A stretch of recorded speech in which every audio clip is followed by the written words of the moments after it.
Rees-Mogg. Thank you, Dame Rosie. I want to talk briefly on new clause 21 and amendment 348, and also make some points in response to my right honourable learned friend, the member for Beaconsfield, because I agree with him on half of what he says and not on the other half, and I will come to that last. I'll keep it stored up for the end, just to try and persuade him to stay, because otherwise I'm sure cups of tea may beckon for many.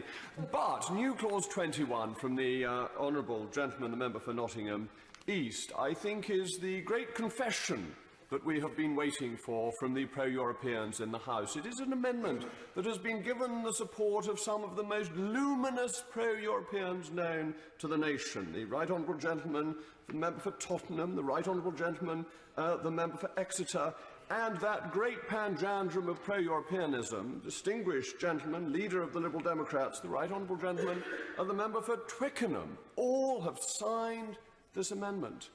And this amendment says what we Eurosceptics have been saying all along, that the European Union produces its laws in a form of gobbledygook, of stentorian, sesquipedalian sentences that nobody can ever understand, and therefore when it's brought into British law, it should be brought into British law in a form that requires a plain English translation, because the headline of the clause is plain English summary.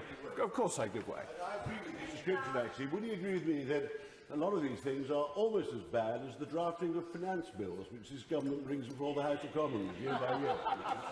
I am extremely grateful for the humility being shown by my distinguished right honourable and learned friend, the former Chancellor of the Exchequer, who admits that some of the bills brought forward by his own form and department are incomprehensible to the lay reader. And it is a broader problem of legislation, but it has been a particular problem of European legislation. And it's why I actually have some sympathy for the amendment. I think it is something the government should seek to do as EU law is brought into UK law, which I think is widely accepted is the right starting point for when we leave the European Union, but it ought to be intelligible, it ought to be easy to understand, and this is part of the area where I do agree with my right honourable and learned friend, the member for Beaconsfield, who said it is one of the principles of the rule of law. And as we do that, we should, of course, be sticking to basic constitutional fairness principles.